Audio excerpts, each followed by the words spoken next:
What's up, everybody? This is the Tony Viz here with my Impact recap. Tony Mania is running wild, brother. So overall, I thought that the show was good. You know, TNA has really been doing a damn good job with their with the product lately. You know, I thought the show was really solid to good.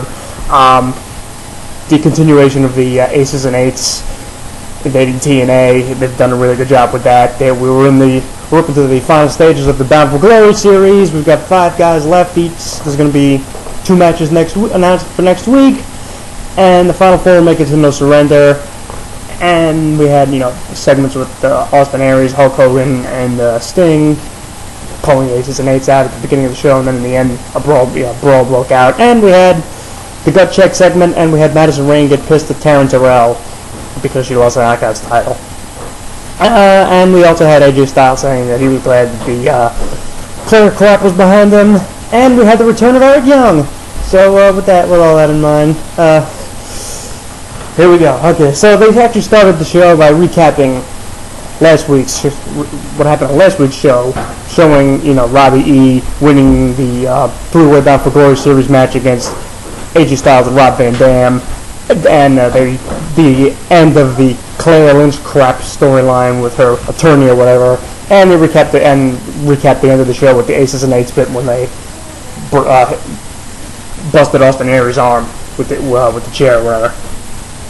So then the actual show in the arena, the actual arena show started with the champ Austin Aries coming out. And he says that he's always been a guy who give credit where it's due, and he says the last week Aces and Eights pulled out all the stops. You know, he says that, you know, people, I think he says the people have been asking him, you know, since they attacked his arm, if he'll have to give up the world title. And Austin Aries said that, you know, so he said that he isn't medically cleared to wrestle right now, but it doesn't mean he isn't cleared but he doesn't need to be cleared to fight. So he says that, you know, Aces and Eights, yeah, so that was a mistake Aces and Eights made, was that they busted his right hand, but he's left-handed, so he can punch away all he wants. And then he says that, you know, whoever wants, you know, he wants whoever's behind the Aces and Eights stable to step in the ring and fight him right now, whatever. He says he'll sit in the ring. He's got all night. You know, he'll sit in the ring until someone answers his challenge. Then, Hulkster and the Stinger come out, brother.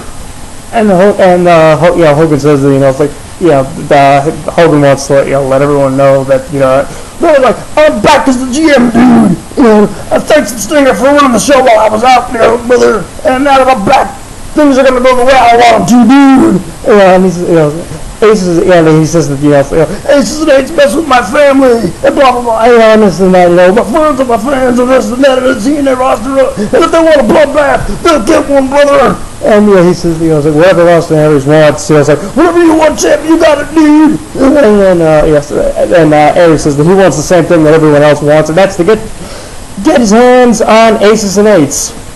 And Austin Aries says that he wants to fight one of the Aces and Eights guys tonight.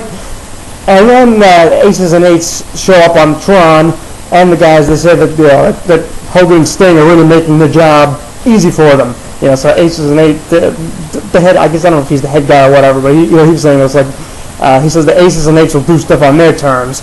And then he says that they'll be in the ring later on, and Austin Aries and the rest of TNA will find out what Aces and Eights was all about. Really good opening segment, actually. Aries got a good promo here. I thought Hogan was pretty good too. I thought Hogan was good too. You know, like I said, this Aces and Eights storyline is really, so far, it's been really good. Let's hope they keep it up.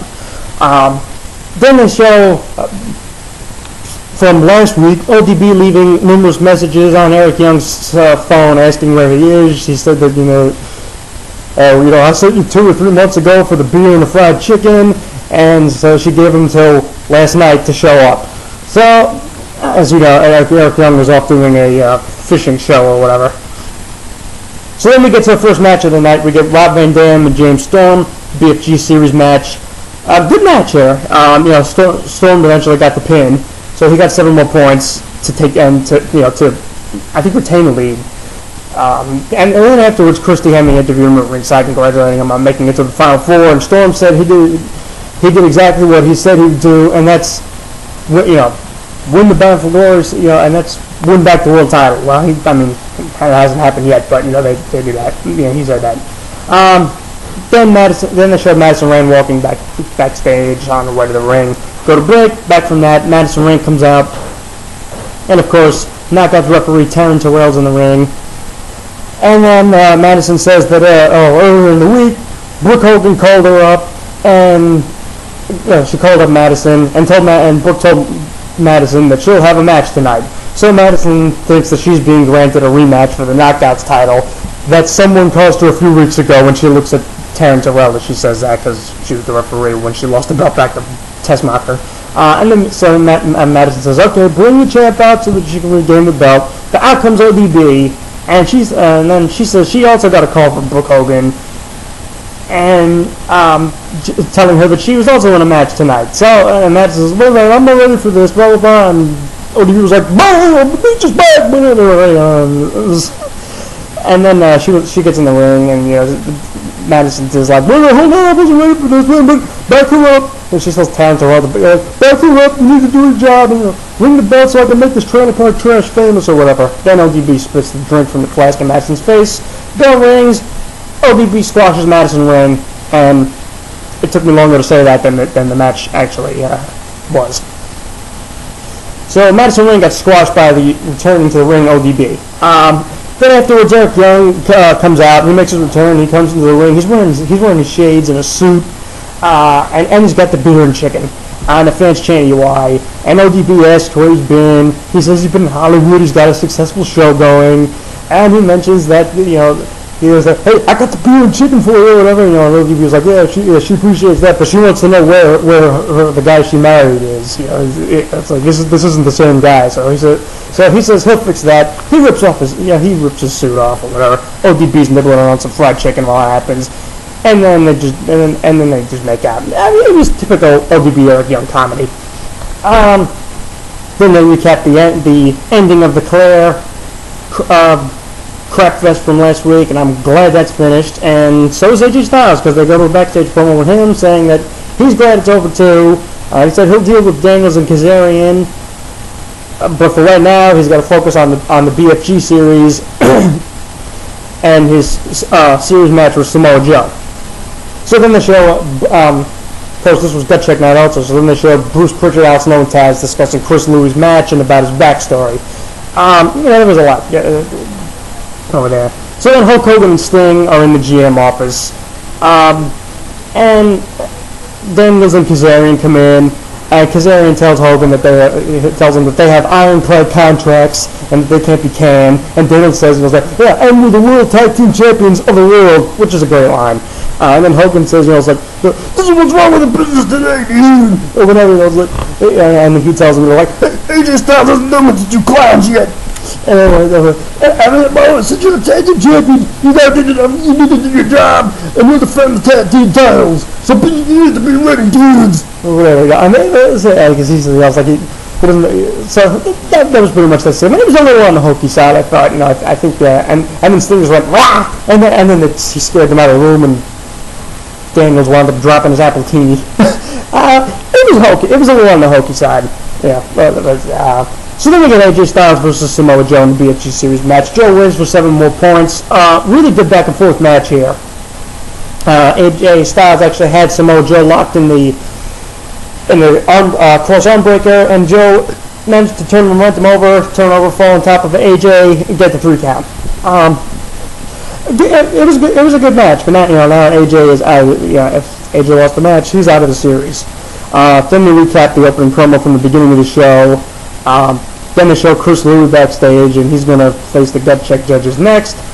Then they have a Kurt Angle promo backstage saying that he'll be facing Jeff Hardy later on in the show, and the winner there will make it to the Final 4 of the series. And Kurt says, Angle says that he'll make it to the Final 4. He has to, and he has to make it to the Final 4, and he has to win the title. So then JB's in the ring with Bruce Pritchard, also known as the Gut Check judges, and then they bring Chris Louis out. So JB asks Chris Louis if he feels that he gave it his best effort. Chris says, it's like he does, and will get better every day. So it's 10 Taz goes first. So Taz says, it's like he respects anyone who tries to make a career in pro wrestling, make a career out of it. And he said that he has an interesting life and a background story and everything. But he says that Impact Wrestling is a little bit above his head right now, so Taz votes no. Bruce Pritchard's turn, and he says, he talks about Chris Louis' story also, and what kind of background that is, and he said, it's like, and he said he was like, go check is where you dig deep down in your gut or whatever, and find out if you got what it takes or whatever. I don't remember, but he tells Chris that he needs to, wake up from the dream, and he votes no too. So two straight no's. So then JB told Chris Louis that since Taz and Bruce already voted no. He doesn't get the contract, so Al Snow didn't get a chance to say anything. So that was the first, where the guy got two straight no's right away. Yeah. So they didn't do the predictable tiebreaker and then 30-second promo to convince the third judge. So Chris Louis does not get the TNA contract. Then they showed Joey Ryan in the front row with a megaphone, calling the Gut Check a fraud, pretty much, and it's just like saying, oh, you're playing these young guys' careers or whatever. He throws a drink on Al Snow, and then Al looks to hop to whatever, go after him. Pritchard holds him back, but Al Snow, just hops off the guardrail and runs after Joey Ryan anyway. I was okay with this segment. I thought it was alright. Like I said, I don't know if they'll be set. I don't know. They got to be building up to. I don't know if Al Snow can still go in the ring, but they got to be building up to a match with Al Snow and Joey Ryan if they keep doing this all the time. This segment was alright. Like I say, it was the first two straight no's, but it was for a gut check contestant. So then we get Joseph Parker back in the GM office with Hogan Singh, and he says that he's been doing some research on aces and eights and all the it's like all the assaults that they've done and this and that, and he asks Hogan to let him investigate. And Hogan says that if he can help out, that if Joseph Parker can help out with all this, he's all for it. And then Sting tells Joseph not to forget as he put it, K-Fab, which I feel weird saying it that way because this is natural, but not to forget K-Fab. And then he says it back to Hogan, K-Fab. I don't know what the hell's with throwing the K-Fab into the stories there. What the freaking hell? I don't get that. But anyway, we get Jeff Hardy and Kurt Angle in a BFG series match. Really good back and forth match. Tons of near falls, false finishes here. Eventually, Jeff Hardy hit the swanton. He hit a swanton for a near fall. Kurt Angle kicked out.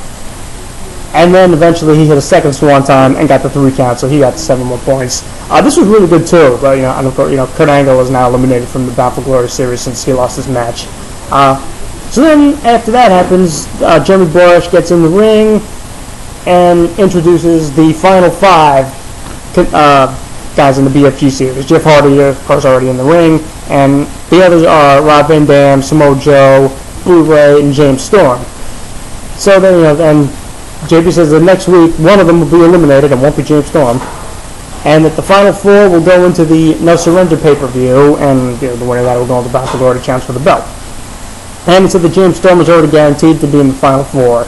And so there'll be 2 more Bound for Glory series matches next week. We'll have Jeff Hardy versus Samoa Joe and Rob Van Dam versus Bully Ray. And they had the pyro go off and everything. And I thought it was cool that they did that. I thought that was a good spot. I like how they did that. The Bound for Glory series, they've really done a great job with this year. So then we get the final segment that Austin Aries comes out to the ring, and he says it's time. He says the faces and eights are done having a good time backstage. You can come on down and get their asses kicked.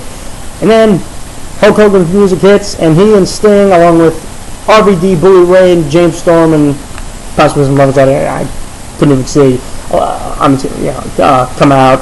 And Hulk says, we're here for support, brother. At the end of the day, we're one in the Impact Zone. And he says that, it's like Hulk wants to see, he wants to see Aces and Eights faces. It's like time to pull the masks off or whatever.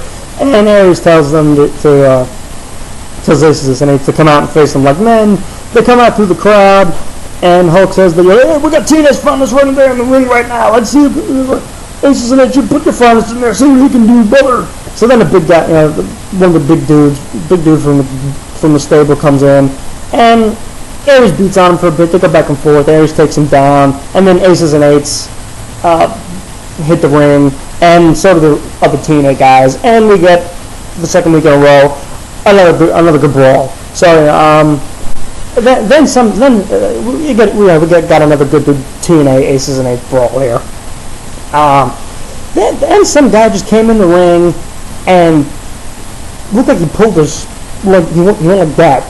And he pulled his shirt over his face or put a mask on or whatever as he was getting in the ring, and then boom, whacked Aries in the back of the head with a flapjack. And and Bully Ray was like, it was a flapjack.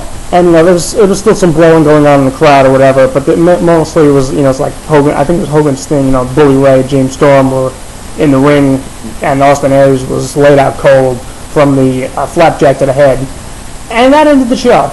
So like I said, I think this was a good segment too. Like I said, overall, like I said, I thought this was a really solid, a good show. They've been doing a really great job building up for the next two pay-per-views, No Surrender, Bound for Glory. Like I said, they've really done a great job with the Bound for Glory series this year. The Aces and Eights stuff has been good so far too. Like I said, hopefully they'll keep that up.